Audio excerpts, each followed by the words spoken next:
up, everybody? Welcome into Around the Felt. We're on episode number 6 in season 2. We're getting into the AFC West tonight. We're in studio. Colin decided to bless us with his presence. He got away from his what do you want to call it? His penthouse in Hoboken. Decided to join us. He left our Lord Drock out there by himself. So Garrett will be filling in as the question master tonight. The Riddler, some may call him. Yeah. Oh, no, I didn't say the Rizzler. for those, you wouldn't be able to see it anyway if you're watching on the YouTube, but he just did some cool brain rot stuff right there. But yeah, man, let's get into it. I mean, you want to start with the breaking news? Yeah, we got a good amount of news here. Hassan Reddick, I'm sure you're not too happy about this one, Loescher Brothers, has requested a trade. He requested a trade from Philly because he wanted to get paid. Jets took him in. I think they had an understanding. It's more of what the Jets are saying versus Reddick, but they had an understanding that he'd report to camp, he'd go throughout the summer.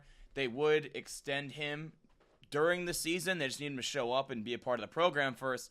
That has not happened, so the Jets are unwilling to meet his demands for a new contract. Therefore, he requested another trade. I don't see a team wanting this baggage right now, this deep into training camp, from a guy that's requested 2 trades. I don't know how this ends, but it's not a good look for either side. Boy, I mean, yeah, it's bad. I mean, Howie Roseman fucked the Jets bad. Yep. I mean, he got rid of his damaged good, gave it to his old buddy Joe Douglas, who came up under him back in the Phillies. Came up under him under the Phillies organization. But yeah, it's just not a good look. I mean, for a team that has really stayed out of the media a bunch this year, where we were kind of the forefront last year, it sucks because we have a ton of guys that are bought in. You let Bryce Huff go. You get Reddick, who's older, but way more production. You give up the 3rd round pick, and now you don't pay him. So, it just doesn't make sense. I'm not saying you should give into the demands, but you should have kind of had a contract laid out. Because I look at the Montez Sweat thing midseason last year when Washington traded him. Like, Chicago traded for him knowing that they had a contract in place. So I don't really understand why the Jets wouldn't have thought about that before even bringing him in the building. So I don't know, man. Just a head scratcher. It's tough. Good thing for the Jets, they have a very stacked defense. They have depth on the defensive line, but yeah, that's their premier pass rusher they're missing out on right now. Not ideal. J.J. McCarthy out for the season with a torn meniscus. Got surgery. I know Crampton was busting my balls a little bit in Dynasty because during the startup draft, I gave up a 3rd round pick in the future years to secure J.J. McCarthy to get my Justin Jefferson stack, and now Crampton's busting my chops. It was never going to be McCarthy's year. I think we all expected him to take over at some point, probably, even though they say they wanted Darnold to start the full season anyways. But now it's the Sam Darnold show, and I'm not convinced the Vikings will be a playoff team led by Sam Darnold. Probably not, but poor guy. He's going to be sitting on the couch this season with his twin brother, Zach Tong. Yeah. He gets so triggered with that because, I mean, he does kind of look like J.J. McCarthy a little bit. He does. Off-brand McCarthy, but like an uglier, less athletic version. Yeah, less athletic version. Zach's a Spartan. McCarthy, a Wolverine. I don't know. Yeah. It's a tough one's athletic, comparison. One's not. Definitely went to the same barber. Yeah, that's right. Yeah, they definitely went to the same barber. But yeah, this is tough for the Vikings. You almost have a redshirt year for McCarthy now.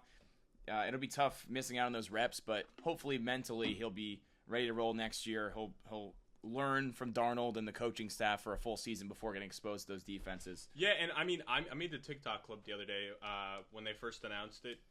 I actually look at all the Minnesota options as a big upgrade. I view them in a higher ceiling now with Darnold as the quarterback all season. I mean, Jefferson is going to be a stud regardless, but guys like Addison, Hawkinson, who will be back a little later in the year, the running backs between Chandler and Jones, I think this is good for them because I think the offense will be more efficient with Darnold. And not that he's a great quarterback by any means. I mean, there's a reason why he's already on his 5th team in 8 years, but for what he is at this point versus what McCarthy would be, I think it's good for the Minnesota options for this year. And also having Josh McCown in there, a guy that Darnold was with back in the Jets organization, I like. And obviously, Kevin O'Connell is supposed to be a quarterback whisperer. So O'Connell is legit. Yeah, let's absolutely. See. I mean, I don't know. I'm a little worried with my Justin Jefferson shares that I have right now. I know he looked bulletproof last year, even with Nick Mullins or Josh Dobbs. Didn't really matter, but I don't know. I am a little worried with Sam Darnold. Yeah, where is Slang in that thing? It's kind of bullshit. He's not the starting. Where is he? I'm actually curious. I'm not sure, but I did see on Twitter it was like DJ Moore's points per game where he ranked amongst all wide receivers in fantasy with Darnold as a quarterback in Carolina. And slanging that thing still in Minnesota. Give him the freaking job. It looked ugly. So give slanging that thing the job. I mean, if Darnold struggles, they will go back to slang that thing, Mullins. Yeah, and right away, I mean, daily lineups, pick up every Vikings option you have because the dude's going to throw for 400 yards. He'll have like 3 picks in the game. 3 touchdowns, 3 picks, 400 yards, though. It's definitely going to be an interesting one, but that's good to know slanging that thing still on the roster. Yep. Judon gets traded to Atlanta for a 3rd-round pick. Atlanta also scooped up Justin Simmons, I believe, right? That went through today. Yeah. Atlanta loading up on some veterans for that defense. They needed pass rush help for years, and a lot of people thought they should have addressed it in the draft at number 8 overall. Judon is an established veteran that has been really successful in this league, so I love the move for Atlanta. Clearly going for it this year with Kirk Cousins at the helm. They feel like they have the quarterback, they have the pieces, they have the talent. Just going out there and doing it now. Yeah, no, I mean, that's huge, and I think it's hilarious for the Patriots. I mean, they're just going to be so freaking bad this year. But for Atlanta, only giving up a 3rd-round pick, hey, if I'd known that was on the table, I'd rather give our 3rd-round pick. I mean, the Jets would never get Judon, but, I'd rather have Judon than Reddick, but a good move for the Falcons. Absolutely, and that safety duo with Jesse Bates and Justin Simmons is awesome as well. I know both are kind of older, but Bates was a stud last year. Simmons still can play some productive ball. I mean, he was an All-Pro last year, Simmons. So obviously he can. It's kind of crazy. You don't really see All-Pros getting cut, but or released. I'm sorry. That's pretty rare that an All-Pro gets released. But yeah, Sean Payton, baby. Yeah, that's how he rolls. Matt Milano, unfortunately, torn bicep, out until hopefully December. Sounds like the best case right now. He went out in week 6 last year with a broken leg. Just the heart of that defense.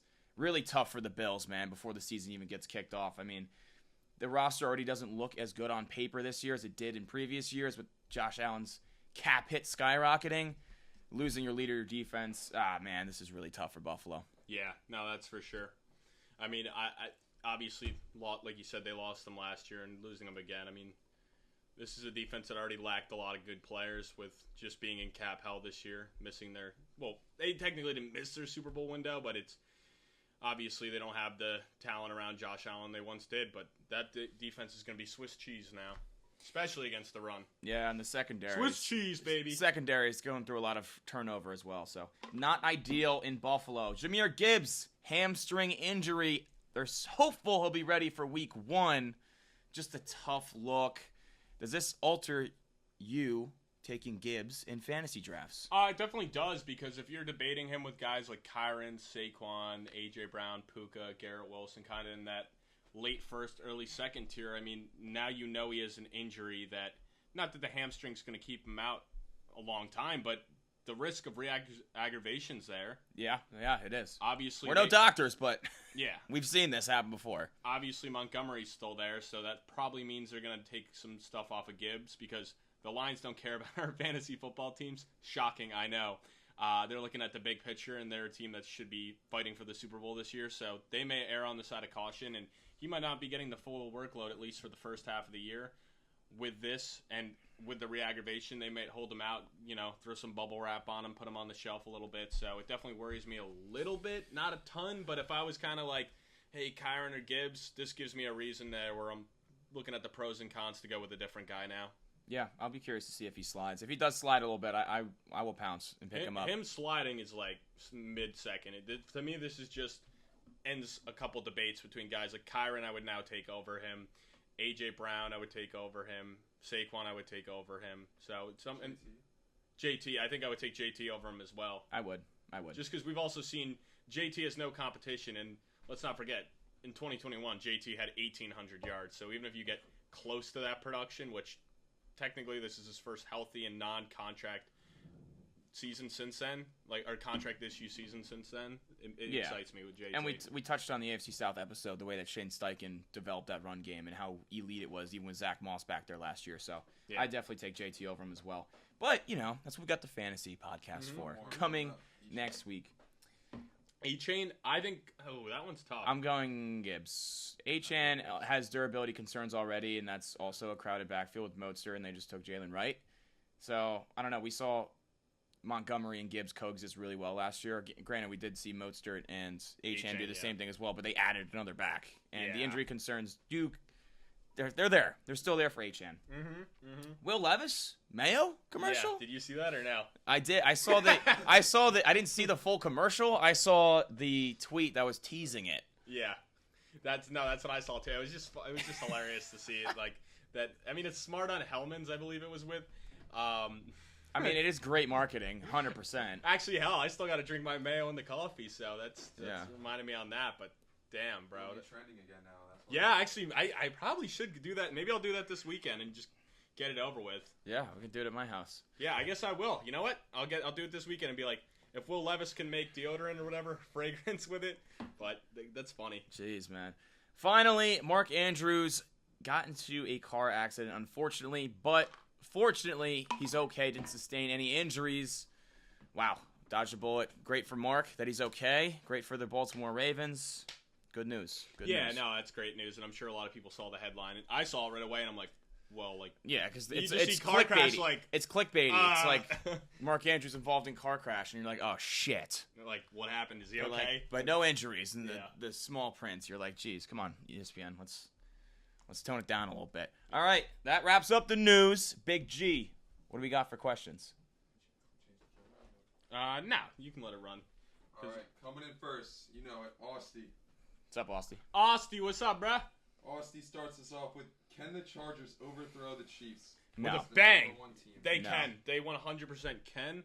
Will they? No, but they definitely can. I think they're the only threat to the Chiefs in this division right now. John Harbaugh is a winner. I mean, he's a coach that's been in the Super Bowl before, had winning records numerous times with his teams in San Francisco. I'm super excited for the team, the Chargers. I'm very high on them. Herbert, love him. The weapons aren't amazing, but, you know... What do you mean? The weapons are cheeks. Cheeks. Jinx. The running back room is... I was trying to be nicer about The running back room is not good. The wide receiver core is one of the worst in the league. Well, hey, this is why... The defense is not good. Elite O-line, that is for sure. I mean, I'm excited for Joe Alt, and the good thing about this is all the people that want to debate Justin Herbert, elite or not, if he has a hell of a season, he'll end that conversation real quick. Yeah, absolutely. I mean, if he does, I do love the tackle duo that they built, the young tackle duo, and Rashawn Slater and Joe Alt. Mm-hmm. The running back room, I mean, you're just taking the scraps from Baltimore. Don't love it. I do like Vidal, though, the rookie that they took in the 5th round. But yeah, I'm going to touch on him a little bit later, but definitely a guy you want to look at for Dynasty. Yeah, offensively, it's going to be Justin Herbert's show. He's got to stay healthy. Has struggled the last couple years with that, so hopefully adding Joe Alt at right tackle aids in that. I think, Harbaugh is a winner, so they're definitely going to play a better style of football. They're going to protect the ball more. I think they'll be more efficient. But defensively, I'm not really high on this team. I don't think they can overthrow the Chiefs. I don't think it's going to happen, but I do think they're the second best team in this division. So they do have the best shot. Chiefs are definitely a better team, but let's not. They went 11-6 last year. So I mean, we'll take a deeper dive into all the teams later. But the Chiefs really didn't have a good regular season. The defense did, but the offense was the offense did not. Terrible. But I don't see that repeating this year. Probably not. All right, I'm Hard sure to doubt you'll get into Mahomes. this more later, but he says, do the Chiefs three-peat this year? It's certainly in the cards. Yeah. I mean, you have to think. Yeah, they lost some pieces on defense, but offensively they got better. Certainly the weapons they have for Mahomes are better. They do have a question mark at left tackle, but if they can figure that out, I mean, I think this offense can get back on track.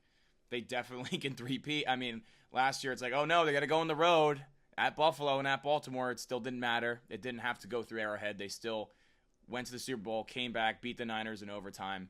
So it's certainly there. I mean, I don't know. When you win 2 in a row, though, like it's never been done before for a reason to win 3 in a row. It's hard.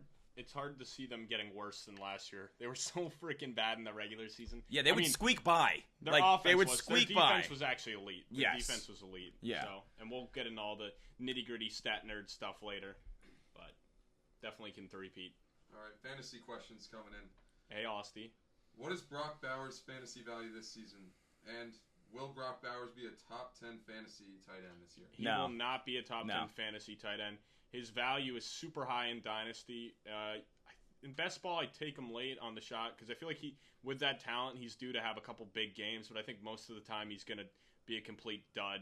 I'd say top 20 tight end. I mean, if you're in a 2 tight end league, maybe he'll play. I mean, he's a guy maybe worth drafting at the end and hoping that he's like close to what Sam Laporta was last year, or comes on late like Kincaid did. But I don't see him There's having much no value. way he Especially can with- touch Laporta's numbers. No. 'Cause what No, Laporta not did touching was his numbers, such an but I mean, anomaly. like- It was such an anomaly what it was. Laporta did. And he was also in a perfect storm in that high-powered offense, phenomenal offensive line, And that was one of my other weapons around him. Where in Las Vegas, it's like, okay, who's your quarterback? Minshew or O'Connell? Yuck. Since Antonio Pierce took over, they run the ball a ton.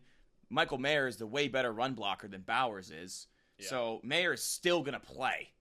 He's still Oh, going to yeah, get they took a his second fair round pick on him. He's still going to get his fair share of snaps. That's why, I mean, I'll get into it later, but I hated the pick of Brock Bowers. Not the player, but the fit. You have so many holes. You have a bad roster. You just took a tight end in the second round last year. Granted, different regime, but you have a young player there. And you go and take a tight end, non-premium position in the first round. It just didn't really make sense. I'm not super high on Bowers for this year in particular, but the talent's undeniable. I think it's just a matter of time before he gets up there. But Vegas has to figure out a lot of things in that offense for him to reach that fantasy ceiling. 100%. Yeah, and I'm kind of down on him like I was Kincaid. I just would rather have a guy that's already proven. So, Random stat is the strength of schedule for tight ends is the second easiest for him. Okay. yeah, I mean, it's definitely a factor, but still, it doesn't really matter. It doesn't matter if the quarterback plays That's how they're terrible. projected too. It's not like Yeah, and that's obviously that'll change from time to time. It's a And that's cheeky off of- stat. What is that? Based off linebacker and safety coverage? Nope, that's off of fantasy. No, it's based off of like last year, like how many points were given up at the tight end position by that team. By that So- team, okay. Basically, he has the second easiest schedule for all tight ends. So technically, Michael Mayer has the second easiest as well. Yeah. And they're All going Raider to, tight I don't know, ends, I just feel like they're going to run the ball a lot, and when they do pass, they're going to force feed And that Devontae stuff's Adams. so like interchangeable, you know, like the fantasy stuff, those type of stats. But that is an interesting wrinkle there, bud. Way to come in with your yeah, with your dude. notes. Well, I love the I stats, found man. that stat. Oh, you Oh. found that stat. Oh, I thought that was Austie coming in Don't with give that. him that much Ah, credit. boy, G. All right. He wants to know what Ladd McConkey's value this season is for fantasy, and he wants a ceiling and floor for him. Ceiling is top 24 wide receiver. Floor is a waiver wire guy. Yeah, I mean, I think that's his floor. The problem is, I mean, there's so many targets to go around in this offense. I think people are sleeping on Josh Palmer. I think he's a really solid player, and I think he'll be the number one. Quentin Johnston just can't seem to catch a cold, so we'll see if he can figure that out during the season. Problem is with Quentin Johnston is like, with Mike Williams being out for most of the season last year, he got a lot more playing time than what was anticipated. And his receiving yard line was set like in the mid 600s, and he didn't even come close to touching it. He only had like 421 yards or something like that last year when he had the opportunity to do it. So I don't know. McConkey in the slot, I think, could become Herbert's go-to guy eventually. Keenan Allen. Yeah, like he could get a ton of targets, but also this is an offense that's not going to throw the ball as much. I think So they're going what's to the lean ceiling, more you into think? the run. Yeah, I think his ceiling could be top 20. Yeah. But that's like he really comes off strong, but it's not like he dominated stat-wise at Georgia. He's a clean prospect. He does a lot of things really well, but he never dominated the stat sheet. So I don't know if he'll be able to dominate the stat sheet as a rookie, but the targets are going to be there. You'd expect. You would think. I mean, that's why they took him early in the second round. Yeah. All right. Another fantasy question. What is Xavier Worthy's fantasy value this season? Will he be a good flex option for fantasy? It completely depends. He's such a boom or bust prospect, in my Very. opinion. You know, you see these guys come out with blazing speed, and rarely does it work out. But Worthy is very dynamic after the catch, which helps him. He's not just a pure burner that's just deep threats and very one-dimensional in his route tree, just running go routes. Like, he can catch the ball underneath and take it to the house, which I think is valuable, because Mahomes last year really didn't push the ball downfield as much given the wide receiver core he had.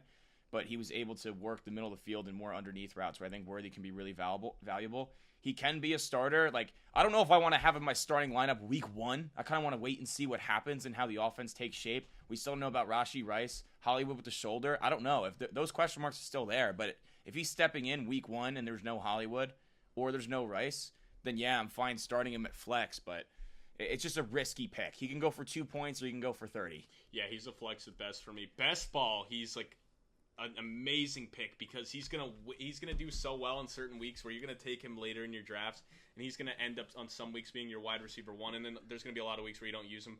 But love him for best ball. Dynasty, obviously, same thing. Like, you might be able to flex him, but Yeah. he might be a guy that you leave on your taxi spot to start the year and then wait and see approach. You know, I wouldn't, if you have the taxi spot, I'd throw him there and wouldn't pull him off until he has one good game.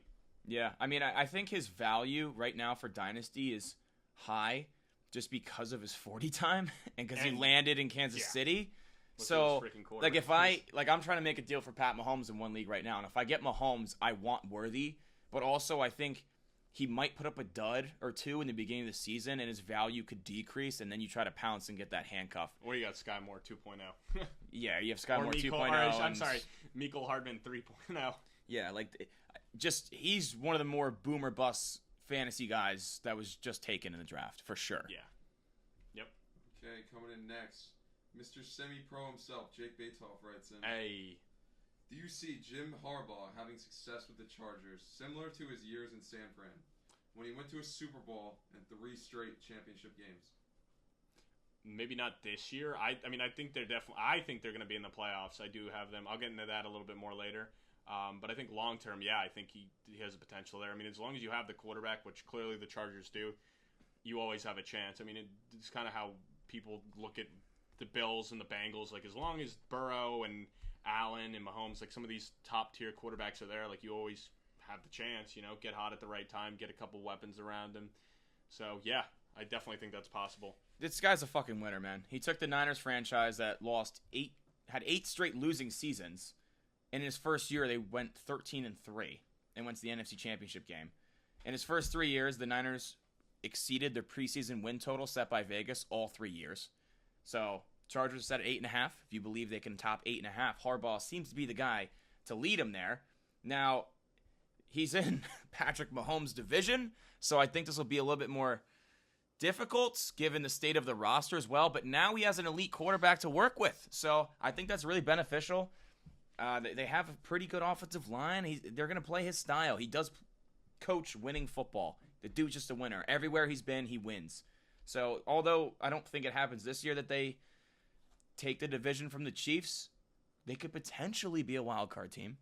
Yeah, they can make a run. I mean, absolutely. Yeah, but we'll get more into the nitty gritties a little bit. Good question. Two most important things: quarterback, head coach. You need those. Chargers seem to have them. GM, offensive line, head coach, offensive line. All right, let's go back to the Chiefs here. He wants to know, do you believe that Pat Mahomes can put up fantasy numbers this season like he did in 2022? Yeah, I mean, last year was clearly a down year for him. I believe he was QB 8. No, last year was his worst year ever. Yeah, I mean, unless you want to be like, oh, what about his rookie year? He played one game. yeah. I think he was QB 8. That was his worst year by far in all metrics. I'll go on a whole rant about that, but yeah, he was terrible for fantasy last year. Did not return on ADP. I think he will obviously have a year better. I mean, it's hard to see him getting worse. I mean, he still threw for 4,000 yards last year, but the touchdowns were down, the interceptions were up. The QBR was down. It just really was a bad offensive year for the Chiefs during the regular season because we're talking fantasy right now. Super Bowl doesn't matter. Kelsey had a down year. I mean, the whole offense wasn't great outside of Pacheco, who had a good year for his standards. But I definitely would think he'll return to that top 5, if not top 3 guy. Is top 1 still there? It's hard to say without the rushing upside. Like with guys like Allen and Hurts that just get so many rushing touchdowns, I find it hard to believe that Mahomes could be 1. Would I be shocked? No, but I kind of would temper expectations to a ceiling of top 3 at this point. Yeah, I think he'll be back top 5 for sure. I mean, they led the league in drops last year. They added Hollywood. They added Xavier Worthy. They added Irv Smith Jr. as a tight end too. So they did add pass catchers. The offensive line's still elite, despite them losing Donovan Smith at left tackle, even though he wasn't necessarily great last year. So if they figure out the left tackle spot, he's going to have time to throw. And let's be honest, he's the best quarterback on the planet. Not for fantasy, but real football. Yeah. So, I mean, if Rashee Rice does not get suspended and he continues to develop because he looked really good the second half of last season. Kelsey showed in the playoffs he's still that dude. Like I just think the Super Bowl hangover and the offense wasn't struck. They had a ton of penalties that set them back and it just wasn't good. I think the offense as a whole will be better this year. Mahomes will be better for fantasy. I think he'll be top 5 for sure this year. Yeah, and say I got him in Dynasty, hypothetically. Like, I would totally trade him away if someone was offering me, like, a Dak Prescott and a pick offer, You could totally sell Mahomes away. Hypothetically, Jake. All right, next question's coming in from Walmart. What's up, Walmart? Yo! Walmart wants to know, how quickly will Bo Nix help or hurt the Broncos' chances at being a legit team? So the Broncos were really weird last year in that they went 8-9, and Wilson's stats might look good on paper with the touchdown numbers, but he was actually terrible. Yeah, so like bad. I saw a stat when I was doing my research from Sharp, and it was like they said he was running the modern day NBA offense where Russell Wilson threw behind the line of scrimmage at like the highest rate in the league by a long shot, and it was the most in like several years. I think like 2 decades behind the line of scrimmage. But then he also was towards the top of the league in deep balls. So he'd look deep. If it wasn't there, he just checked down. And Sean Payton's offenses are all about getting the ball out quick and reading the defense. Like Drew Brees was master at it. Bo Nix, that's the style that he can play. So he fits the offensive scheme a lot better than Russell Wilson did, which is why Russell Wilson got cut and they're eating $80 million in dead cap. So Nix also is one of the more pro-ready quarterbacks from this class because he played 5 years and he has like 60 starts under his belt. He started as a true freshman at Auburn in like 2018. So can he lead the Broncos to a better than 8-9 record this year? I doubt it. They just have so many holes in this roster, and there'll still be an adjustment period. I'm not sold on Nix. I don't think his ceiling's necessarily high, but Sean Payton seems to love him. So I think he's going to be the week 1 starter. Yeah, I mean, I think long term he'll be nice. I mean, I would start Zach Wilson week 1. To be no, but no. I mean, I'm excited to see what Bo Nix can do. I mean, he's obviously been lighting it up from everything I've seen in camp, and he had a good preseason game. So, I mean, hey, he's a guy I would definitely sprinkle on Rookie of the Year. He could go out and do some damage in Dynasty. I mean, you probably didn't have to use too high of a pick on him, but yeah, I got him in a startup. I took him pretty late. That's like my 3rd quarterback. Russell Wilson had 3,000 passing yards in 15 games and threw 28 touchdowns. Like, I don't even know. It was like, it's just such a weird season. And like fantasy-wise, he ended up being like, I think top 12. Like, if you only throw 3,000 passing yards in 15 games, like 150 yards passing per game, it's crazy to me. No, I know he was QB 11 in fantasy because after the season I was trying to trade him. I'm like, dude, he was QB 11 last year. What do you mean? It's a QB 1. The 12-man league. Like, what the hell? Come on, you don't want him? Yeah, I don't know. All right, betting question here. What team would you stay away from the most out of these 4 teams in terms of fantasy production? Stay away from the most in terms of fantasy production. Is there not a fantasy tab? Maybe you just put it in the wrong tab. You probably just put it in the wrong tab. Yeah, I mean, it's Denver. Denver. Yeah. I mean, at least with Vegas, you got Devontae Adams. You know Antonio Pierce when he took over. He's like, we're going to get him the ball. And Zamir White, when he took over, I believe he was tied for the most carries over the last 4 games of all running backs in the league with 84 carries. So the volume's there despite him not being a receiving threat. They didn't really add a ton of competition for him. So at least there's some fantasy relevance there. Jacoby Myers was also pretty solid last year, but I don't know. We don't know who's going to be the quarterback. Denver, I just don't know. You don't know about Bo Nix, you know what I mean? And the weapons around him, I don't want any of them in my starting lineup. I mean, Sutton, you could...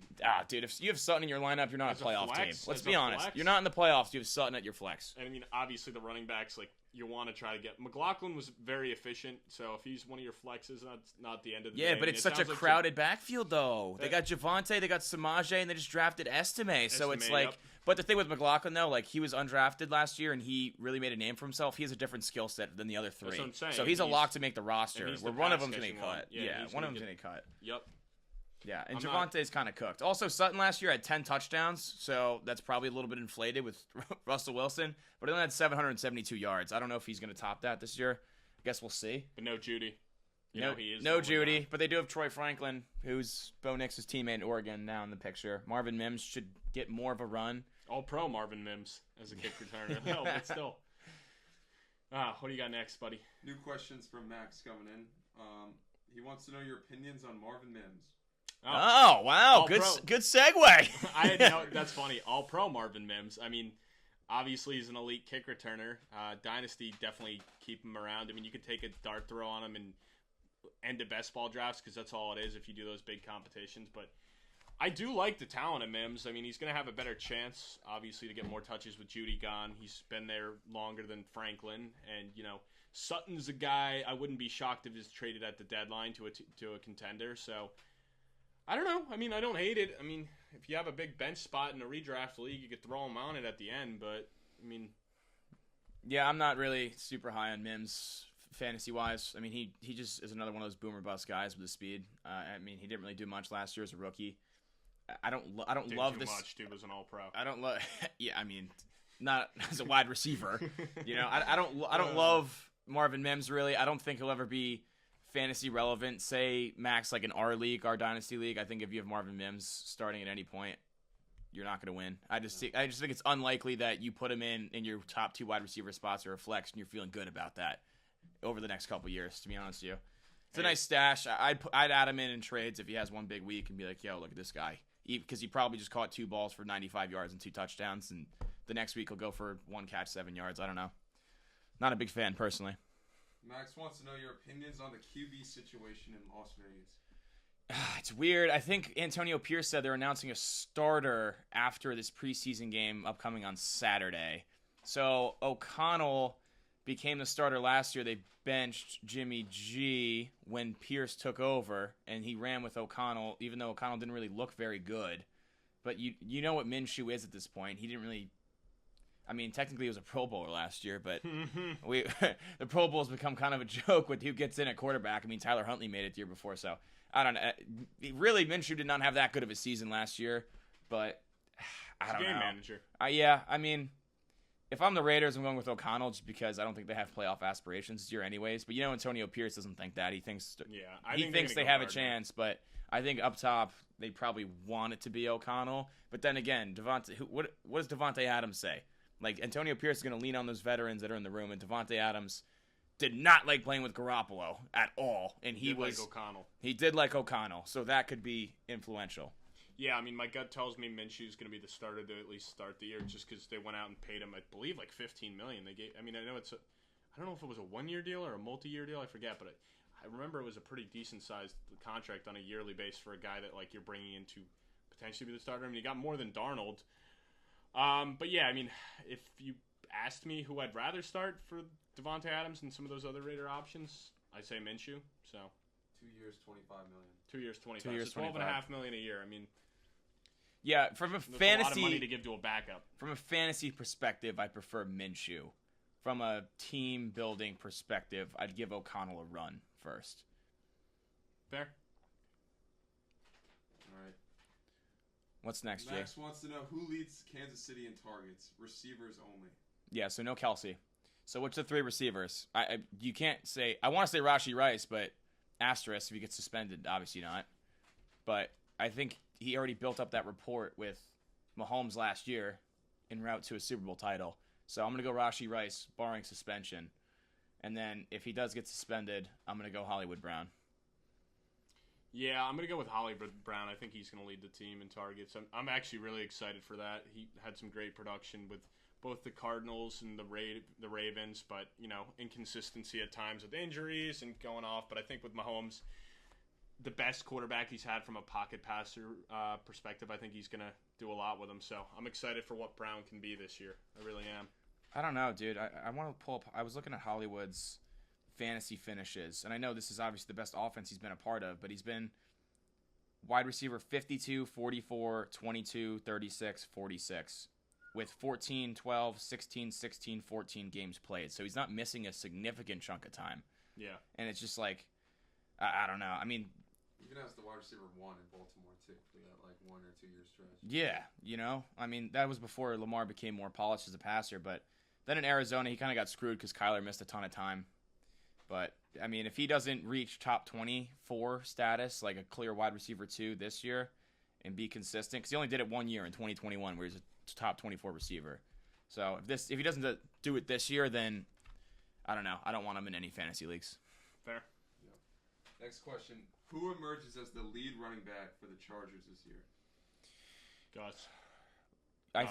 Yeah, like Gus. Gus is going to be a touchdown machine this year. I think he's a guy that I wouldn't be shocked at all. Honestly, maybe it's a hot take, but I think he's going to go for over 1,000 yards this year. I think they're going to run him into the ground this year, kind of use him as like a shorter, poor man's Derrick Henry, but I think they're going to run him into the ground, and I think he's going to be flexible for fantasy, as maybe even an RB2 level, maybe even an RB1 on some teams. I mean, I think he's a guy that'll get double-digit touchdowns and over 1,000 rushing yards. It's just he's going to be a 2-down back. He's not going to be in there on 3rd down unless it's like they are 100% passing here, and you need the extra pass blocking protection. But he will probably have sub 10 catches this year. But I'm excited for him.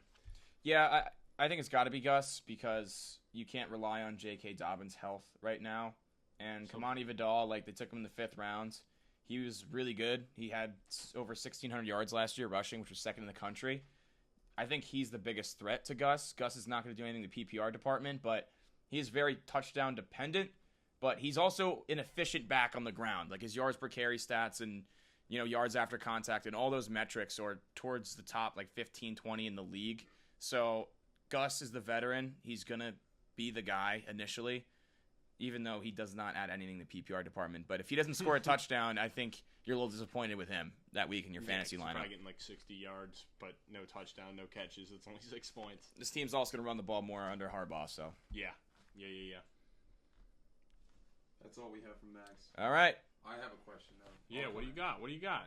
My question is, do you guys also think Max Crosby can be a dark horse or like a potential favorite to win Defensive Player of the Year? I mean, Crosby's definitely not a dark horse, but he's a stud. The problem is he doesn't play on a good team. But they got Christian Wilkins, so that I feel like he'll put up even bigger numbers now because hey, you got another stud playing next to you, so they can't be double, triple teaming you every single time. So I'm actually excited for that aspect. I wouldn't call it a dark horse candidate because he's probably like. Most lists I see have him at that 4 to 7 range in edge rushers in the league, which makes sense. He had 14.5 sacks last year, and he had the most run stuffs on the team with 18. So he's a beast in both facets, which definitely helps him. I just don't like. What's his ceiling sacks wise? Do you need to push towards 20? 100%. Because you think like Myles Garrett, T.J. Watt, like they're going to be up there. Micah Parsons going to be up there. So it's just tough to compete with those 3 guys who are all on better teams. Christian Wilkins, man, I think that's going to be a huge aspect. It is. Christian Wilkins is one of the best interior defensive linemen in the league, so having him in the interior definitely takes less pressure off Crosby. Mm-hmm. Hopefully that other edge. What's the other edge rusher they drafted? Tyree Wilson, last year 7th overall from Texas Tech, and he really didn't do much as a rookie. I know. And he was a guy that they were saying could go number 1 at points on a lot of mock drafts. But yeah. All right, let's take a quick break, and we'll come back and get into the division breakdown. All right, so let's get right into it. Obviously, we might as well start with the worst team, the Chargers. Yeah, we're starting with the Chargers. The Chargers finished 5-12 last year. They did get blown out significantly in some games. The team gave up on Brandon Staley, who was just an absolute joke of a head coach. A defensive-minded head coach they hired and brought in, who the defense just got significantly worse all 3 years that he was the head coach from where they were before. So, luckily he's gone. They got Jim Harbaugh. 8.5 win total. Some key losses. A lot of big names. Keenan Allen, Mike Williams, Kenneth Murray, Gerald Everett, Austin Eckler, and Eric Kendricks. Some key adds. Gus Edwards, J.K. Dobbins, Will Dissly, Christian Fulton, Bud Dupree, DJ Chark, Denzel Perryman. Not necessarily a star-studded cast, Reagan. But you're still optimistic on this team for this year. Very optimistic. Very bullish. I got him going 11-6. I'm drinking the Kool-Aid, man. I am all bought in on Harbaugh. He's a winner. He did it at the college level. He almost did it at the NFL level. But he's going to do it here again. He's going to come back and start winning again. Love the draft class. I love Joe Alt, pairing him with Rashawn Slater. Awesome. I mean, McConkey, I was super high on him. Then he gets his guy, Junior Colson, to come play linebacker straight out of Michigan. Hey, why not go play with going from college to the same coach in the pros? Love it. Obviously, yeah, and then they brought in Gus Edwards. I mean, DJ Chark's there too. That could be interesting. You never know. Happy they brought back Easton Stick. I actually think he proved well that he can be a viable backup quarterback. I mean, it hurts with all the losses. Obviously, losing Keenan Allen's not helpful, but Eckler at this point was cooked. Yeah, Eckler was cooked, for sure. You know, not that he was good when healthy, but rarely healthy. But yeah, I mean, obviously, you got Khalil Mack coming off of a Pro Bowl season. I mean, 17 sacks is ridiculous. Bosa, though, 6.5 sacks. Like, what happened to him? He can't stay healthy, man. He needs to return back to that form and why you paid him. And it's going to hurt losing guys like Kendricks and Murray's. They were tackle machines, 100+.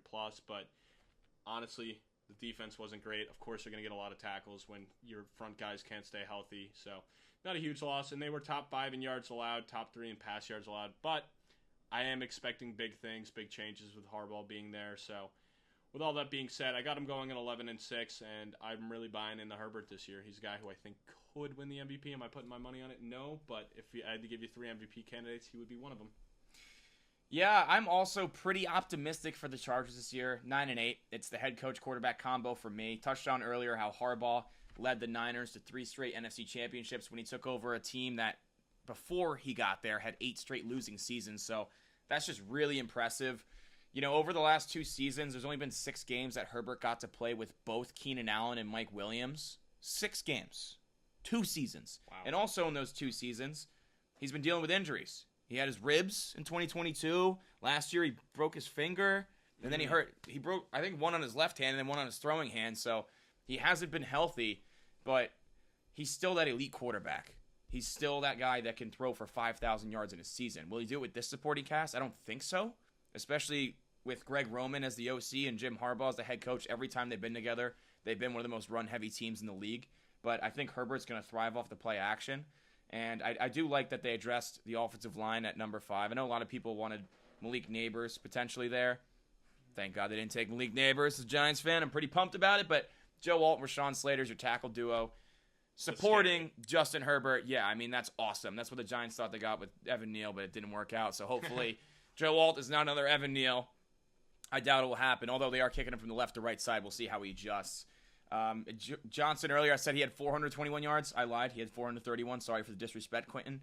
But really struggled as a rookie, you know? And he had a lot of playing time with Mike Williams out. Not ideal for the offense. Josh Palmer's being slept on. Honestly, Josh Palmer's a guy that I would give up like a 3rd or 4th round pick in Dynasty to just have as like kind of your backup wide receiver that if you sustain injuries. Josh Palmer, I think, could be a viable flex option. He's already worked with Herbert for a few years, and I really like Josh Palmer. He's also sneaky, you know, like if you're doing streaming lineups like daily fantasy, I think Josh Palmer can have a couple big games. I know I loved using him whenever one of Mike Williams or Keenan Allen was out. He was usually awesome and would score. Not super high in this defense. You know, at least Brandon Staley's not there, the defensive guru. But, you know, Bosa's missed 20 games the last 2 years. Not good. And they paid him his money. So, you know, if you can get him back to form with Khalil Mack, who's just an absolute stud. You mentioned earlier, he had 17 sacks. He was 12th in the league in pressure rate. Just a beast. If they have that duo going, this defense has a much higher ceiling than what I anticipate. But unfortunately, you can't count on Bosa at this point. Christian Fulton, one of their offseason additions, allowed a league-worst 14.2 yards per target last year. So, you know, he's Swiss cheese out there. Denzel Perryman also struggles in coverage. I like Asante Samuel Jr. in the secondary. He's solid, but not great. You know, Alohi Gilman had a breakout year at safety. But then again, man, Derwin James coming off a down year in coverage. But, you know, he's still Derwin James. And he led the team in tackles. Yeah, and he led the team in tackles. But I'm not particularly happy with this secondary. I think this team is going to fall behind, and then if they fall behind, they're not going to be able to play the Harbaugh style of football that they want to do. But if they can sustain leads, you have an elite quarterback. They're going to be able to run the football. I like Lad McConkey. I got 9-8. I think they're a solid team, man. I don't see Jim Harbaugh having a losing season. That's what did it for me. Fair. MVP, Justin Herbert. Come on. Yeah. No, Come on. We don't talk about that We much. don't have to talk about it. X Factor. Yeah, my X Factor, I'm going to go with Lad McConkey in that he ends up returning on that value. And the reason I say that is they spent a high pick in the second round. I mean, you could make a case it's basically a first rounder. You just don't get the 5th-year option. Obviously, it's a receiver core lacking talent right now, and Keenan Allen's gone. Big shoes to fill in the slot, so if he can even semi-fill that role or close to the production Keenan did and become Justin Herbert's favorite option, that really excites me. So he is my X Factor, and hopefully he can, you know, become a viable option for fantasy as well. That'd be awesome. For me, it's Joey Bosa. I do love the McConkey pick. You know, if I had to go offense, I'd say mine would be McConkey or Alt. But I'm going to go Bosa. You paid him for what he was. He was dominant. We came in the league, and it was, who's better, Joey or Nick? Now it's not even a conversation, even with Nick Bosa coming off a down year last year. 20 games in 2 years. Guy's got to stay healthy. He does have elite talent. You paid him the money. You don't necessarily have a ton of talent on the team anymore. Not as much as you used to have with the inflated contract. So Bosa has to be that guy that you can depend on lining up opposite of Mac. Rookie of the year, I'm assuming you're going to go Lad McConkey. No, I was going to go Joe Alt because I think Joe Alt will be better. I just think McConkey's a bigger X factor because I think Joe Alt's going to be super safe here. I think the fact that the pocket won't be collapsing from either outside because you got Slater. and now you got Alt. I'm super excited. I think he's going to be a guy that could even be an all-pro level good. Pro Bowl. That's getting a little bit ahead, but I think he's a guy that could be fighting for a Pro Bowl spot come down the stretch there. I really am excited for him. He was my favorite tackle in this class, and I kind of saw the writing on the wall the whole time. He's a John Harbaugh guy. You know, they had a lot of other holes elsewhere, and John Harbaugh said, no, I want to run the ball. I want to get another mauler, and he got it in Joe Alt. Yeah, that's a good pick. I went with McConkey. Wow, so we're flip-flopped. Yeah, we are flip-flopped. I do agree that Alt was my favorite tackle in the class, but moving from left to right has me a little concerned that he might struggle a little bit out of the gate. I just think McConkey should demand a ton of targets in the slot. I don't think Herbert's going to target him as much as Keenan Allen because Keenan Allen got a ridiculous amount of targets last year, but I think Lab McConkey's a lock for at least 100 targets next year, and he could have a big impact on this offense. Depoy, who do you got? I think it's down to two guys, Khalil Mack or Derwin James. I'm going to go with Khalil Mack and the fact that he's going to return to that form again and still put up high double-digit sacks again. I don't know if he gets 17 again, but I think he could be pushing close to 15. I give him kind of 13, 14 range. So if he continues to be that dominant edge presence he has been throughout his whole career and continues to be, I think he'll be the defensive player of the year for this team. Yep, I agree. Nothing to argue with there. All right, let's move on. Wait. I got to call Drock. He's giving us our lock. Dude, we're not calling Drock. Did he tell you to call him? Yeah, well, I told him I would call him still. He's about to give me the lock. Oh, yeah? We're going to get this Drock lock right now? He better be ready because they just texted him. It's ringing. Let's see if Drock picks up. He doesn't answer the phone. I'm going to be so freaking pissed. Yeah, just telling. Everyone's just sitting on the edge of their seats right now waiting to see if Drock... Dude, if this oh, my God. Dave, you motherfucker, dude. I just texted you saying I was going to call you in a minute, and you said bet. Oh, my gosh, dude. He's such a clown. All right, you know what? Your call has been forwarded to voicemail. Dude, is he trying to be just sent funny? you to voicemail. No, he didn't. It rang 6 times. Oh, come on, What the dude. fuck, Dave? Dave, on, seriously? dude. I'll try one more time. Otherwise, he's doing them all at the end. Yeah, this is bad. Dave, what the hell? Yes, sir. Dave, you know we're live right now, and you just sent us the voicemail. It's Drock o'clock. All right, dude. What's your lock? All right, relax, dude. You're gonna fucking give me a little quick intro. All right. Drock didn't get too juicy with the Chargers, but he's taking the Chargers not to make the playoffs at even odds. Slam it. So you have no idea what we just talked about, but Reagan just had him winning 11 games. I had him winning 9, and you go, Drock's lock, them to miss the playoffs.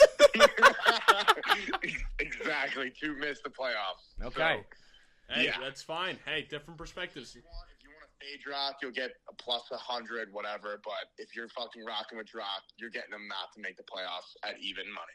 So Okay, or so minus 10. it's up to the fans. You want to go with Reagan or Drock on that one? I do have him missing the playoffs at 9-8, but I have him close. Drock says no. Reagan says yes. Well, gentlemen, I'll see you. At the Loser next- shaves their head. Big bet of the week. We're not shaving my head. It's already half gone. See ya. All right. Oh, he hung up on me. All right. All right, let's move on to the Denver Broncos. 8-9 season last year. We touched on it earlier. Really not a good team, and they somehow scratched out 8 wins. Is that a testament to Sean Payton? I don't know. Their win total set at 5.5 this year, so clearly odds makers are not very optimistic that they can repeat what they did last year. Key losses: Russell Wilson, Jerry Jeudy, Justin Simmons, Lloyd Cushenberry, Josie Jewell. Key adds: Zach Wilson, your boy, John Franklin Myers, Brandon Jones. Really could not build out this roster with the insane dead cap hits with Russell Wilson. They are eating $67.6 million in dead cap this year. $39 million is to Russ, in which $85 million over the next 2 seasons are Russ. So they'll have $46 million dead cap next year for Russell Wilson. My goodness, dude. This is a tough roster for me. Honestly, looking at it on paper, Reagan, I can't imagine you're optimistic here. No, I got him going 6-11. Half of it's because I do believe in Sean Payton. We've seen him be a successful coach, so I do think they'll get a couple wins here. 6 maybe is a little high even, but, he got his guy in Bo Nix, so the excuses are out the window. From everything I've seen so far, he's dominating in training camp, but then again, media is always going to hype up their guys. But I'm happy with some of the moves they made. I mean, they brought back Will Lutz, trade for Zach Wilson. Maybe there's something there. I mean, you got a couple guys, Jarrett Stidham there as well, so I don't know if Bo Nix plays all 17 games. I think we'll see a couple different guys throughout the season, kind of similar to what I was saying about the Giants, where I just think it's going to be a quarterback carousel. Give me a bet. I'm taking the over on the amount of quarterbacks that start here. But yeah, and I do like some of their options here on defense. I mean, Alex Singleton, dude was a stud last year with the tackles, over 177. But things need to change, and I'm going to put a little asterisk when I'm shitting on their defense real quick. Obviously, a lot of the yardage they let up was against Miami and a lot of the points, but they did end up finishing as a bottom 5 team in yards allowed. A top 5 team in yards allowed, top 3 team in rushing yards allowed. And shockingly, with all that, they had a +4 turnover to takeaway ratio, so that's interesting to me. And then Russell Wilson and Sutton, we talked about it a little bit earlier, but their stats are so misleading. I mean, Sutton, 10 touchdowns. He had less than 60 catches and didn't even have over 800 receiving yards. Ew. Russ, 3,000 passing yards in 15 games, but 26 touchdowns. Also, ew. I mean, guys that were good for fantasy, but not good for NFL purposes. And, Jaleel McLaughlin, I talked about him earlier, but I like him a lot for fantasy. I like him a lot for best ball. Dude was way more efficient than Javonte. He averaged 5.4 yards a carry to Javante's 3.6. Javonte might be a guy that gets cut. It's either him or P. Ryan for that last spot. But between McLaughlin and Estime, those are 2 guys I'm taking late in drafts, whether it's redraft, best ball, and dynasty, they must be added.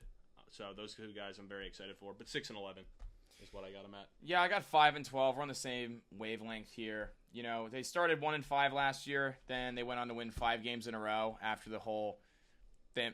Sean Payton in the front office telling Russ, like, hey, you got to waive your injury guarantee, which why would any player do that? It makes no sense financially. Why would they just give that up? They threatened to bench him, but then they went on a 5-game winning streak against Green Bay, Kansas City, Buffalo, Cleveland, and Minnesota. Those are some legit wins. 4 of those teams were in the playoffs last year. Yeah. Crazy. And they finished 8 and 9. You mentioned the turnovers earlier, how they had a positive turnover margin. They were 8 and 1 in games in which they won the turnover battle. They were 0 and 8 in games that they did not. If that's going to repeat this year with a rookie quarterback and a defense that got worse on paper, in my opinion, it could be a rough season in Denver. Mile High. 0-17. I mean, yeah, it's going to be a problem. They also have a very difficult schedule. For where they finished in the division, they got the 8th most difficult schedule projected by Sharp, which not ideal. You touched on Bo Nix and how he looks good in training camp, getting raves from all the beat writers. I think from what I've seen on Twitter, everyone's having an awesome training camp except for Quentin Johnston. He's the only one who's not.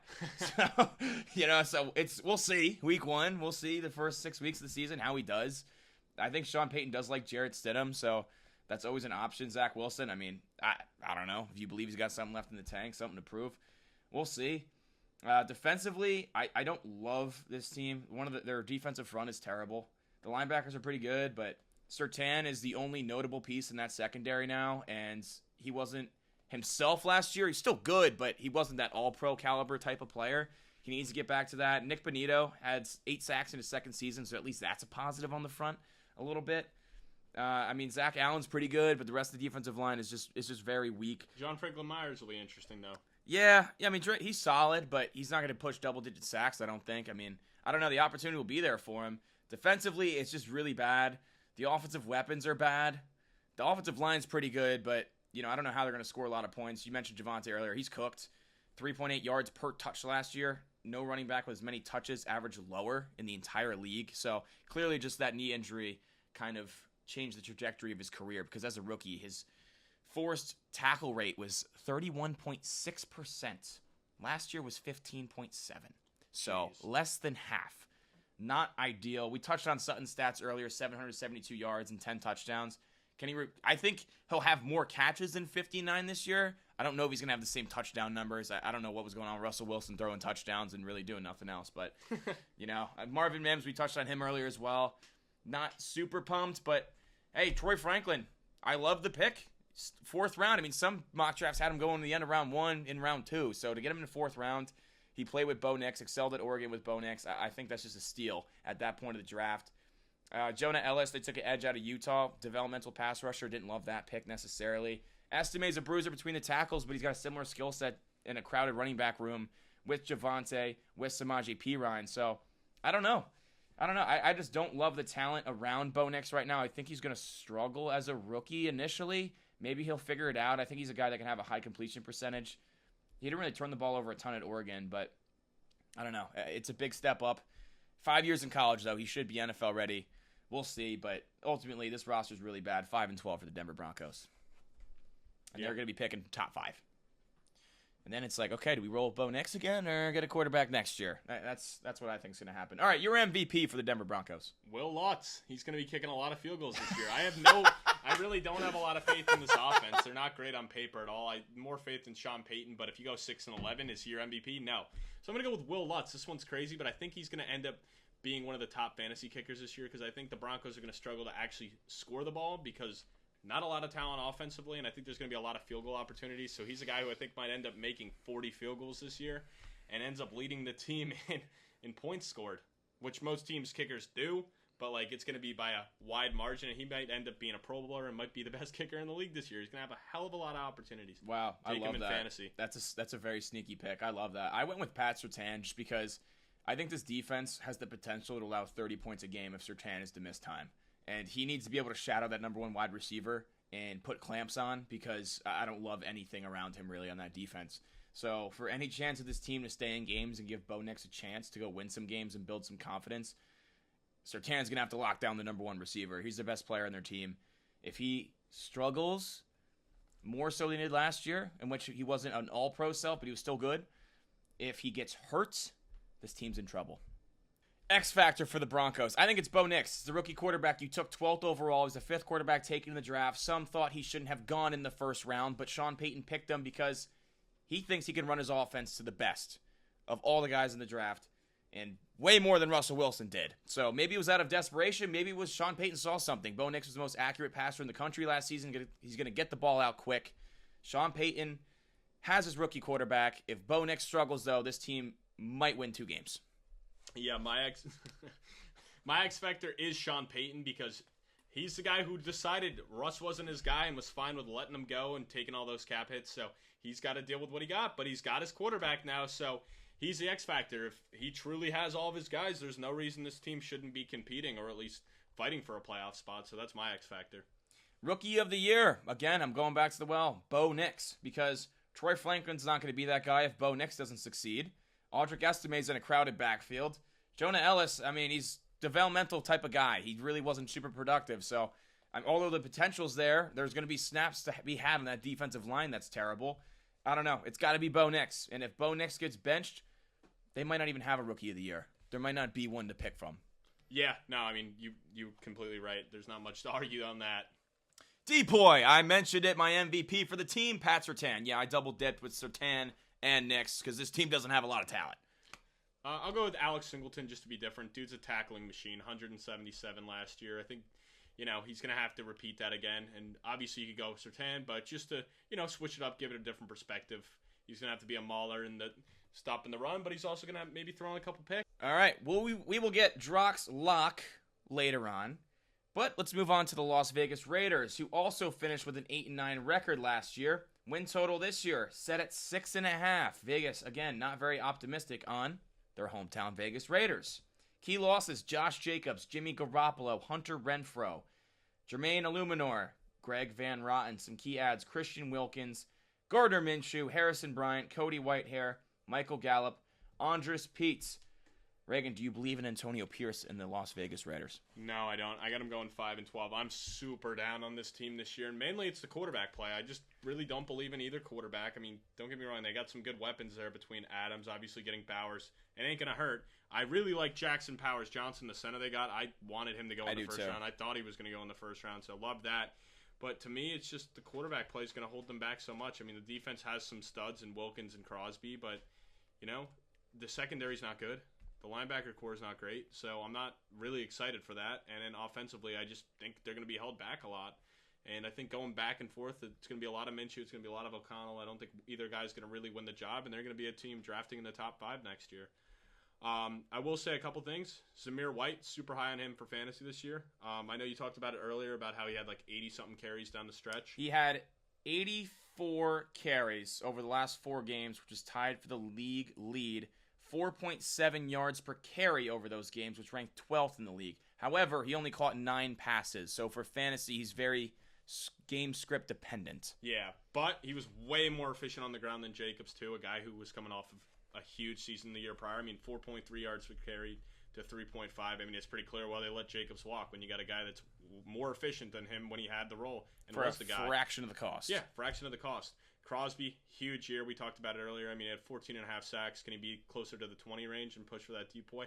I think he can. Fun fact, they were very mid last year in the sense that they they allowed 19 and a half points per game, and they scored 19 and a half points per game. Wow, Very look at fitting. you digging up a Very stat. fitting. I like that, Very dude. fitting. I I like mean, that out of you. But they were 5-4 with Antonio Pierce, so obviously he was a huge upgrade over Josh McDaniels. And they had a -2 turnover to touchdown ratio, so also very close.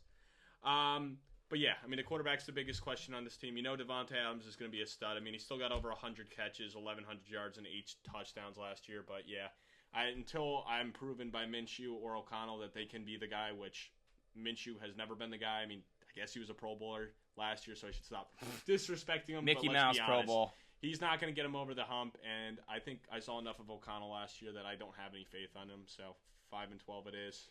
What do you got him going, bud? 5-12. I also have 5-12 under that win total for sure. The hiring of Antonio Pierce, who I love, Giants legend, sparked this team. They started 3-5, finished 5-4. However, Reagan, they lost every game that they trailed by 7 or more points under Antonio Pierce. They ran the ball a ton, and he said they have the Mahomes rules, whatever, dude, and all that bullshit. But this is a team that's not going to be able to play from behind, and that could really affect Zamir White in fantasy. I don't care who's at quarterback. This team's not going to score a lot of points. It does not matter to me. They also have a difficult schedule, the 9th most difficult projected for this upcoming season. I think the offensive line could struggle as well. They lost 2 starters on the right side, and Illuminor, who's now with the Giants, he was 9th in pressure rate allowed from the right tackle position last year. You're placing him with Thayer Munford, who was 42nd in pressure rate allowed, so that's not ideal. O'Connell, 12-7 touchdown interception ratio and only 62% completion rate, but at least Davante Adams liked him more than Jimmy G, I guess. Davante had the 2nd most targets in the league last year, which is crazy to think about because the stats you'd think would be higher. It's just he ran a lot of routes downfield, and his quarterbacks were very inaccurate. So those targets didn't necessarily lead to as much production you would have liked, but if you're like me and Reagan and you won a fantasy championship last year and you had Davante Adams in your starting lineup, he was a big piece of that. So very grateful for Davante Adams, and with Antonio Pierce still at the helm, he's going to get a ton of targets again. It's just, can his quarterbacks improve and get him the ball more? Stop running so many deep routes, Let's get him some more PPR plays. Let him work in the intermediate part of the field. I would like that. It was also his 4th straight season with 100 catches, so you'd anticipate that would stay the same, and that's also not assuming he gets traded to a team like the Jets or the Niners or something crazy happens, which it's still in the cards. I like Jacoby Myers as wide receiver too. 800 yards last year, 8 touchdowns. Really solid his first year coming over from New England.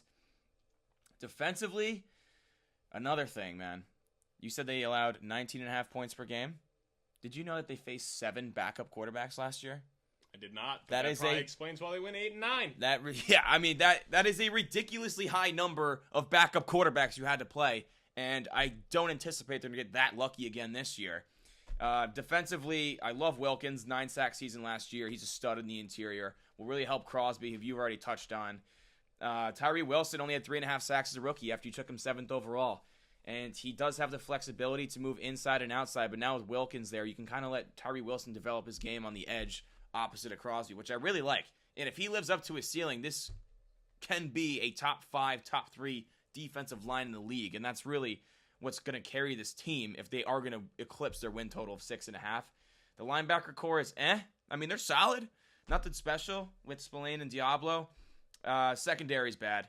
Nate Hobbs was pretty good. He played the most snaps, but if that's your top guy, it's a problem. Trevon Merrick out of TCU, they took him a couple years ago in the 2nd round. He took a step forward last season, was pretty good as well. Jack Jones played well for the Raiders last year after getting waived by New England, but just a lot of holes in this team. The quarterback situation will hold them back, and I'm not convinced either one is going to start more than 10 games for this team. I think it's going to be a back-and-forth flip-flop, and they're going to be struggling. I'd start with O'Connell initially, and once he works himself out of the job, bring in the vet Minshew just to kind of have some pride. But for me, taking Brock Bowers in the 1st round was not a great source of draft capital, given you just took Michael Mayer. Although Bowers is the only 2-time John Mackey Award winner in college football history, which is the best tight end in the country. Very impressive. I think he's a stud, but with Antonio Pierce, they're going to want to run the ball a lot, which he showed us that's what they're going to do. With the quarterback situation means they're going to lean into the run even more. He's not necessarily a blocker while Micah Mayer is. That could be troublesome for fantasy purposes, but he is a blue-chip talent.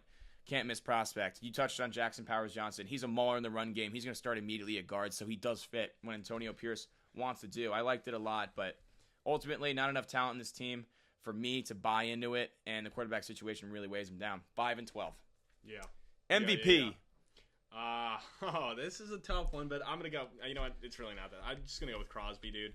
I mean, he's the depoy as well, so you don't even have to ask me that question. I mean, the dude's going to be pushing for 20 sacks this year.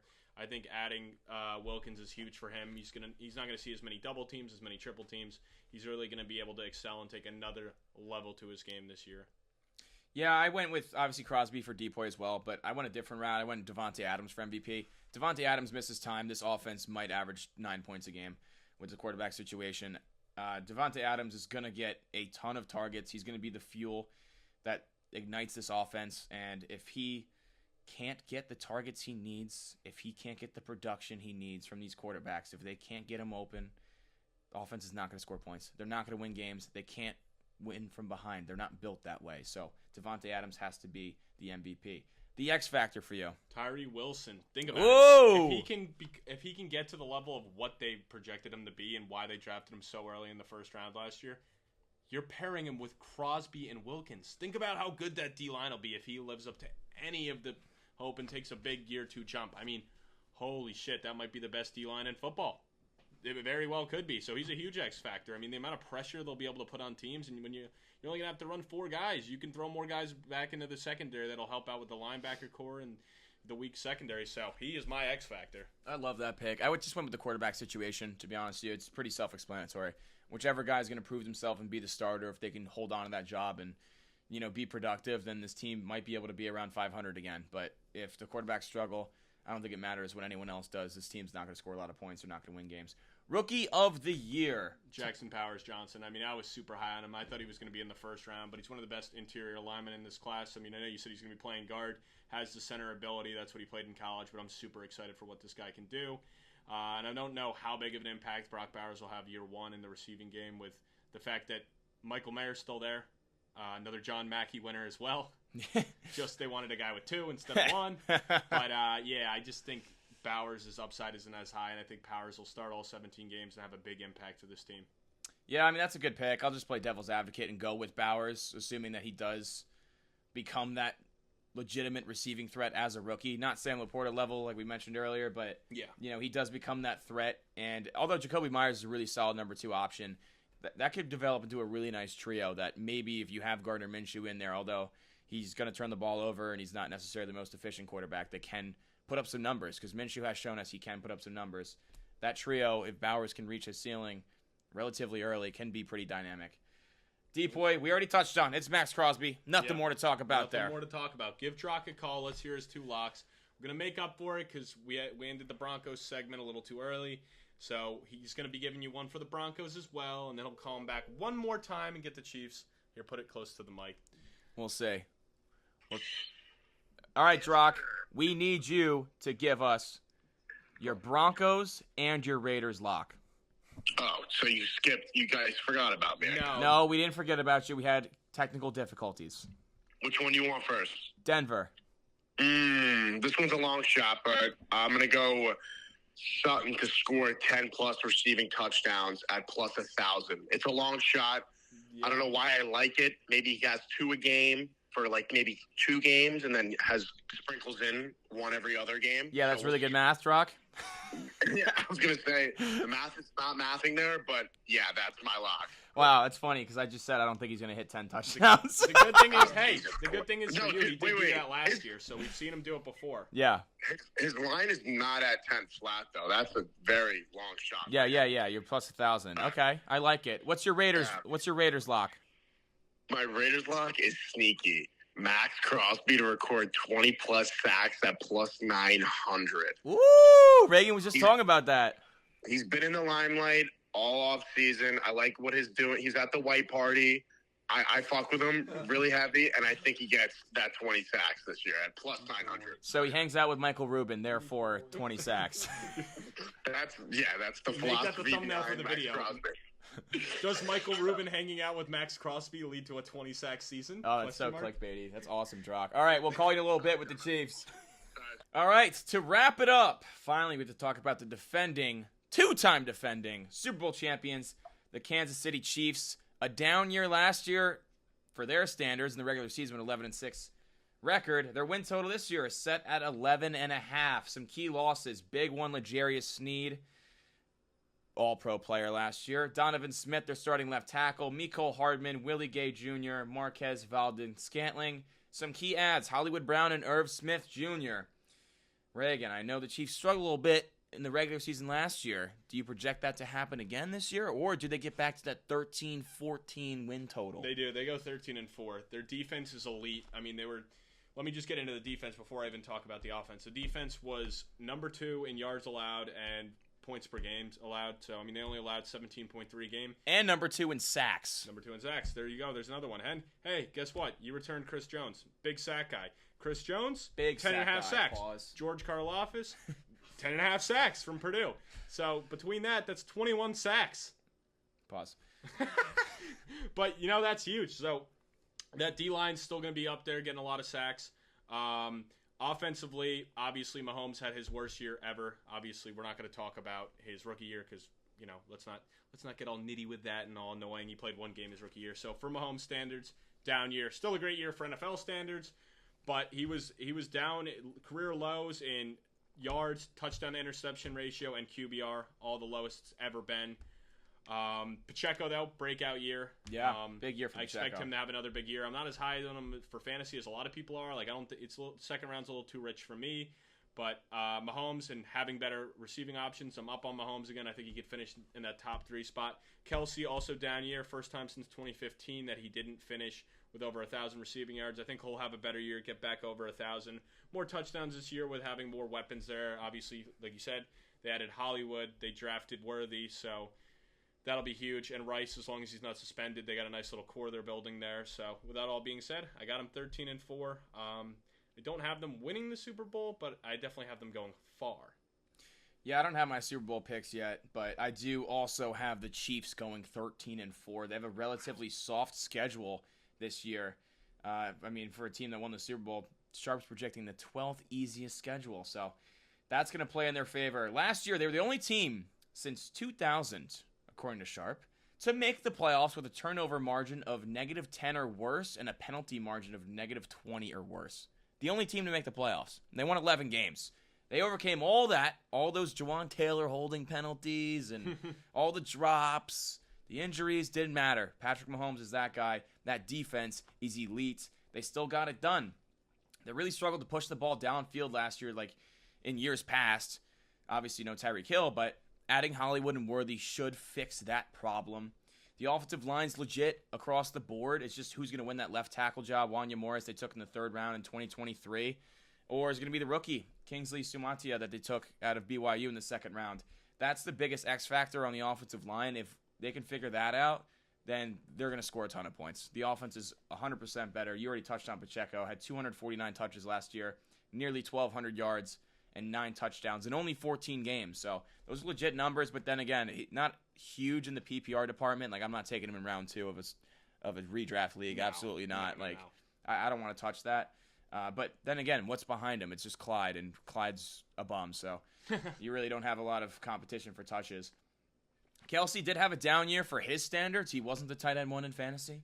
He only had 65 yards per game, which is lowest since 2015. But then you saw him in the playoffs just do Travis Kelsey things, and he was an absolute freak. So maybe it's just like coasting through the regular season, trying to stay healthy, trying to conserve some energy. You know you're going to be in the postseason, and then he turns it on when the lights get bright. But, I'm curious to see if Kelsey regresses again during the regular season or if he gets back to that guy we saw in the playoffs. But, it's just really interesting for me. But at least he has some more help around him this year, so teams aren't going to keen on him necessarily as much. Yeah. Defensively, we touched on the sack numbers. 2nd all-pro season in a row for Chris Jones. 26 sacks over the last 2 seasons. Just an absolute freak. The best interior defensive lineman in football. Karlaftis is living up to that draft status. They took him in the 1st round, which is awesome to see because, honestly, The reason this defense is so good, yeah, you have Chris Jones, and you had not Trent McDuffie, you had L'Jarius Sneed, but drafting guys like Nick Bolton and Trent McDuffie and George Karlaftis and Willie, like, they drafted so well to retool this defense with all these young players that are on cheap rookie deals that it was such a huge part of them winning the Super Bowl. Their front office is elite, top tier. Andy Reid is elite, top tier, best coach in the league. Justin Reed is still a stud at safety. I mean, Felix Anabuke-Nuzoma did struggle getting the field last year, the first round they took last year, but maybe there's a bigger opportunity this year for him. And Mahomes restructured his contract, too. Yeah, I mean, Mahomes, he's taking the Brady route, bro, because he just knows that's the way to do it. And he's got so many other opportunities to make money outside of football as being the face of the league. So, I mean, this is just an absolutely stacked team. They're a shoo-in to make the playoffs. It doesn't matter. They're going to win the division. They're going to be playing probably in the AFC Championship game for, I think it'd be the 7th or 8th. I think it's the 8th straight season they've been in the AFC Championship game, which is ridiculous. They went from one dynasty to a next in the AFC, so I feel bad for fans in the AFC. But dude, and the craziest stat, they had a negative 11 turnover to takeaway ratio. Yeah, like, dude. and that'll change too. So that's another reason Absolutely. why I'm so high on them this year. Like, let's be honest, Mahomes isn't going to turn it over as much. They're going to get the fumbles down, and then the defense is obviously going to get more takeaways this year. So, yeah, I think I took the over. I think the win total was 11.5 last year, and I took the over, and they finished 11-6, and I was pretty pissed off about it. But I think I'm going to go back to the well this year because this offense should be better. They brought back so many of their key players. Yeah, L'Jarius Sneed's going to hurt, but they've drafted really well in that secondary, so I think they'll be okay. 13-4. Fair. MVP, Patrick Mahomes. Let's not waste too much time here. X Factor for you. Yeah, my X Factor, I mean, there's a couple different routes you can go, but I'll just go with the receiving core in general, and just that, you know, injuries aren't a concern. Worthy ends up being an actual good receiver. It's not, oh, he's fast and, you know, what could he be? The Rice situation doesn't affect this year, and Brown can stay on the field healthy, and it all comes together. Takes off pressure on Mahomes, takes off pressure on Kelsey so he can do what he does. But yeah, they're my X factors. It puts it all together, and we can get back to that 13-14 win season, and Mahomes is back to that MVP candidate level during the regular season. So you went with the receivers, I went with the tackles. Jawan Taylor last year really struggled. He had those little weird false starts, and then he really struggled in the holding department, which set this team back. Now, this offense should be more high-powered than it was last year, so they can overcome it more easily. But I mentioned earlier who's going to win that left tackle job. 2 young players. If that's a revolving door protecting Mahomes' blind side, the most valuable player in football, that could be a potential issue. So the left tackle, one of those guys winning the job and being good. The right tackle, Jawan Taylor, just paid a lot of money. Can he rebound and be better than what he was last year, particularly in the penalty department? Rookie of the year, I got Xavier Worthy. I think he's going to have a monster impact on this offense. But then again, it's a little boom or bust. I don't know.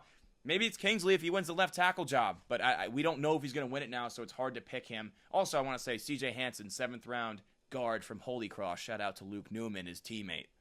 Yeah, shout out for that.